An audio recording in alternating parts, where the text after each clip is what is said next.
Okay, I'm ready for my callback and ready for my close-up. You know what I'm saying? I'm nervous. I'm gonna hop on the call. Now, that might sound empowering on paper, but the delivery felt smug, like she was above the very magic Disney was built on. Instead of honoring the character, she mocked her. Instead of uniting fans, she divided them. And instead of showing gratitude to the studio that gave her the role of a lifetime, she acted like she was too important to play by their rules. What followed was a career implosion. In real time. Rachel Zegler went from being Hollywood's it girl to a walking cautionary tale. Disney's once promising star turned into the face of everything fans hated about modern Hollywood: arrogance, politics, and condescension wrapped in corporate glitter. Then came the creative disasters. The dwarfs? Gone. Replaced with what Disney awkwardly called magical creatures. Fans asked why. Disney had no good answer. The whole project started to feel like a checklist of how to alienate audiences. And the financial side? That's where the real horror story begins. Snow White had a massive $300 million budget, between reshoots, production delays, and marketing. That's superhero money. But instead of becoming Disney's next hit, it became their next Titanic. Except this time, the iceberg was public opinion, and Rachel was busy rearranging the deck chairs while the ship sank. Early projections were already shaky, around $60 to $70 million for opening weekend. Not great, but survivable. Then came the interviews, the political controversy, the viral backlash, and those projections nosedived. Industry trackers dropped the estimate to under $5 million. For a $300 million movie, that's not just bad, it's catastrophic. To merely break even, Snow White would have needed to make about $800 million worldwide. Marvel-level numbers. Instead, it's crawling past $50 million, buried under ridicule and fan anger. Online, it's not even being discussed as a flop anymore. It's a cultural punchline. Behind the scenes, insiders claim Disney executives are holding emergency meetings, trying to figure out how to handle Rachel's image, or quietly move on without her. PR experts are calling her a branding liability, with some even suggesting Disney rethink their red carpet and promotional strategy altogether. Rachel Zegler had everything: a dream role, a global platform, the full Disney machine behind her. But instead of protecting that gift, she treated it like a battleground. And now the fairy tale is over. No amount of charm, vocals, or Golden Globes can save her from the reality she created. A story where the princess isn't cursed by magic, but by her own words. That was the moment everything started to unravel. The biggest, clearest red flag waving in plain sight. Normally, a Disney premiere is nothing short of a royal spectacle.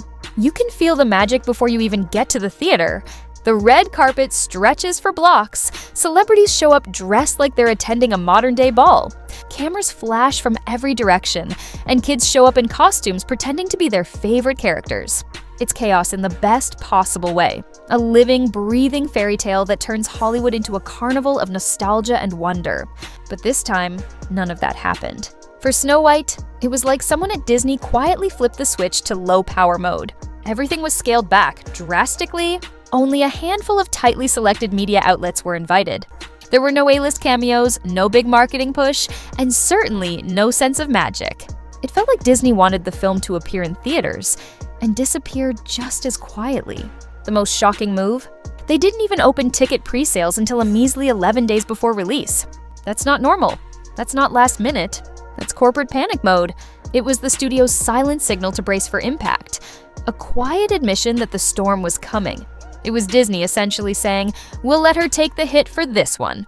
And when the numbers came in, that's exactly what happened. Snow White opened on over 4,200 screens across the US on March 21st, a massive release. But the box office told a grim story. Just $42 million in its domestic opening weekend, followed by a brutal 66% drop in its second week. Within 7 weeks, it went from a nationwide blockbuster rollout to a sad 310-screen afterthought. The fairest of them all had become a financial ghost. You'd think Rachel Zegler might have taken this as a wake-up call, a moment of reflection, maybe a time to step back, rebuild her image, and prove she could rise again. Instead, she went for a redemption arc, Broadway style, signing on to play Evita at London's prestigious Palladium Theatre, stepping into a role made iconic by legends like Madonna and Patti LuPone. It sounded like the perfect comeback story. A young actress, battered by controversy, reclaiming her artistry on one of the grandest stages in the world. A clean slate, a fresh start, a chance to show everyone she still had something to give. Except, that's not how it went. What followed was less of a redemption and more of a public spectacle, the kind that would make theater historians cringe for decades. During one of the show's most famous moments, Don't Cry for Me, Argentina, Rachel decided to break tradition. Instead of performing the powerful number on stage, she literally climbed out onto a balcony to sing to the crowd outside. A bold idea in theory, except the people outside hadn't paid a single cent. Meanwhile, the audience, who spent up to $500 on premium tickets, sat inside, forced to watch the whole thing through a live video feed. Imagine sitting in velvet seats, dressed up for a night of high theater, only to realize you're watching your star perform for random pedestrians. The reaction was instant and merciless. Outrage rippled across social media. Reddit threads exploded with memes mocking the balcony fiasco. Theater critics tore it apart, calling it gimmicky, self-indulgent, and tone-deaf. Even hardcore musical fans, the kind who live for Broadway drama, couldn't defend it. Within weeks, the show's ticket sales collapsed. What had opened to near sold-out nights devolved into half-empty houses. Eventually, in an act of pure desperation, the theater started offering pay-what-you-want nights. And then, unbelievably, some shows became completely free. That's not marketing innovation. That's the sound of a career in freefall. That's the sound of a career in freefall. Disney's Snow White has bombed at the box office. Again. Hard to believe, but it's true. A movie flopping once is bad enough, yet Snow White managed to do it twice in just 2 months. The once-beloved fairy tale has turned into one of Disney's biggest embarrassments, losing money worldwide and barely scraping together $1 million in China. At the center of it all is Rachel Zegler, whose rise to fame has quickly spiraled into career chaos. What should have been her golden ticket to superstardom ended up becoming a public relations disaster. After harshly criticizing the original Snow White, clashing with directors, and alienating fans with controversial comments, her reputation plummeted. And so did ticket sales. Rachel was supposed to be Disney's next big princess, the fresh new face of Hollywood, personally chosen by Steven Spielberg for West Side Story. With her voice, looks, and talent, she had every advantage imaginable. But instead of building on that momentum, she burned through it in record time. It's almost impressive how fast she managed to go from winning a Golden Globe to becoming one of the most polarizing names in the industry. To be fair, West Side Story should have made her a star. Critics loved it, but audiences didn't show up. The film bombed. Yet Disney still placed their bets on her, handing her the role of Snow White, one of the most iconic characters in animation history. All she had to do was smile, honor the legacy, and charm the audience. But Rachel had other plans. Instead of celebrating the original, she mocked it, calling the 1937 classic dated, and even labeling the prince a stalker. She dismissed the traditional fairy tale romance and claimed her version of Snow White wasn't waiting for true love, but wanted to be a leader.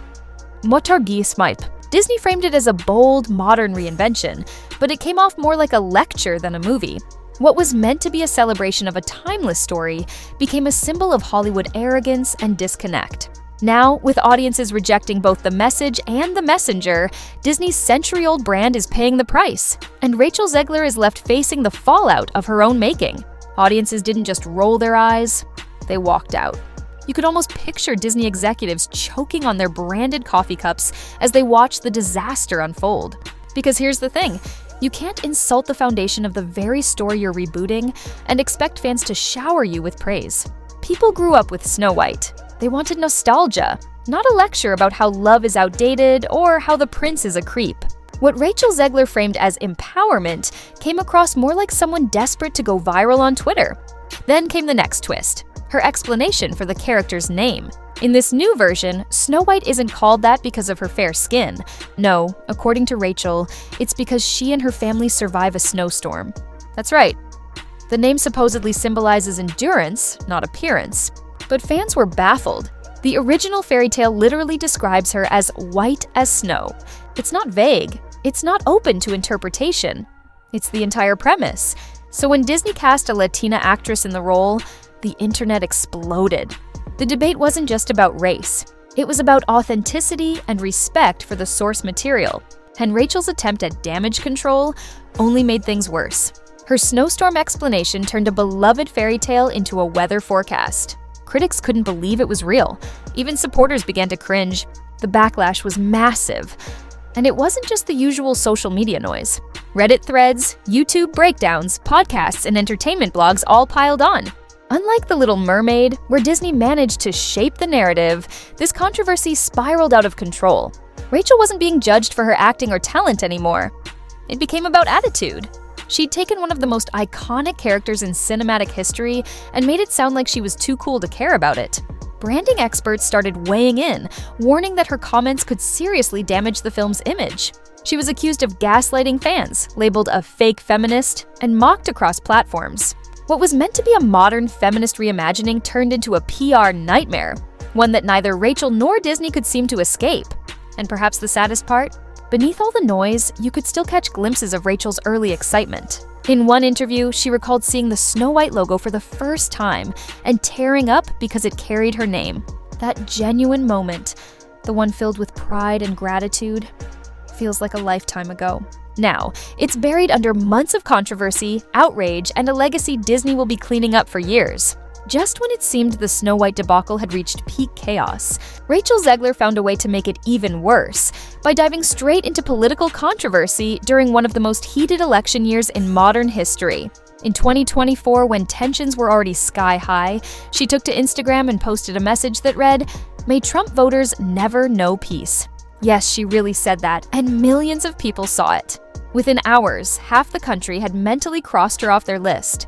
What was meant as a statement turned into a firestorm. Critics accused her of hypocrisy, preaching tolerance while openly wishing misery on millions of Americans. Political commentators called it proof of how brainwashed Hollywood stars had become, pointing out that her attempt to condemn hate only spread more of it. Rachel didn't stop there either. She followed up by saying she feared raising a daughter in a world where Trump was president again. Now, having personal political opinions is one thing.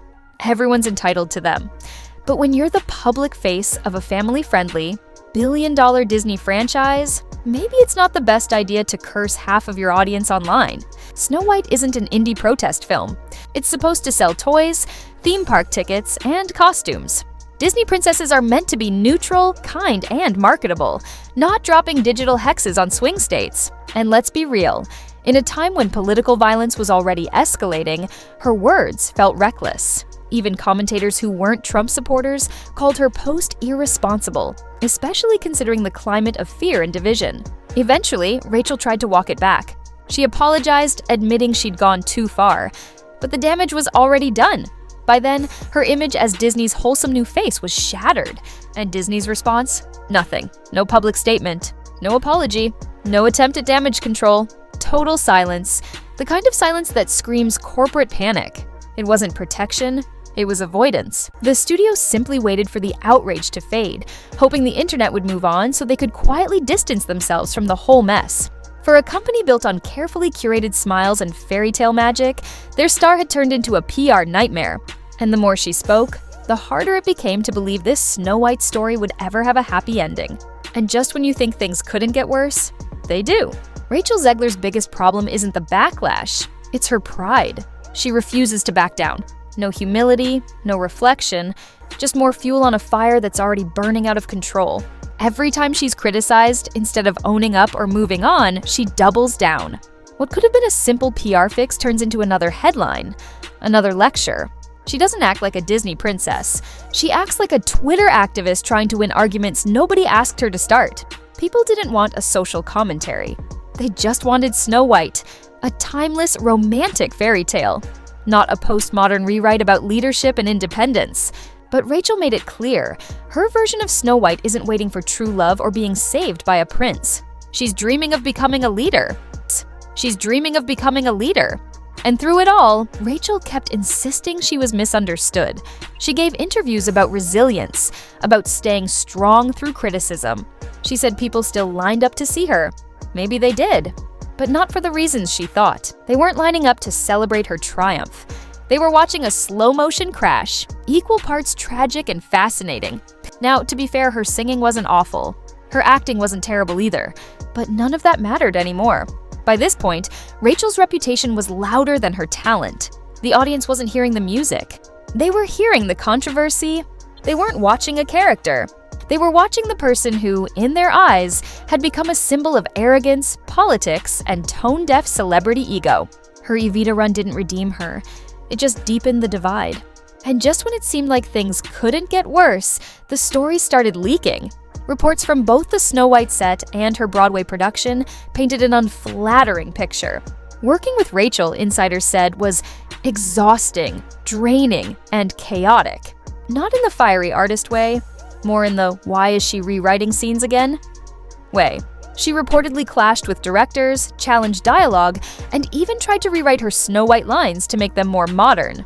Because apparently, an 80-year-old fairy tale needed the Rachel Zegler touch. Confidence is one thing, but when your self-belief morphs into self-importance, you start alienating everyone around you. One insider summed it up perfectly. She talks like she's smarter than the story. And that's when it all clicked. This wasn't collaboration. It wasn't artistry. It was ego dressed as empowerment. So, yes, Rachel Zegler's journey from Disney's chosen princess to Broadway's unintentional punchline isn't just a career stumble. It's a cautionary tale. A glittering rise followed by a fall so public, so spectacular, it'll be studied by PR students for years. She set out to rewrite fairy tales, but in the end, she wrote her own tragedy. A story about how fast the spotlight can turn into a mirror, and how harshly it reflects when the audience stops believing in the magic.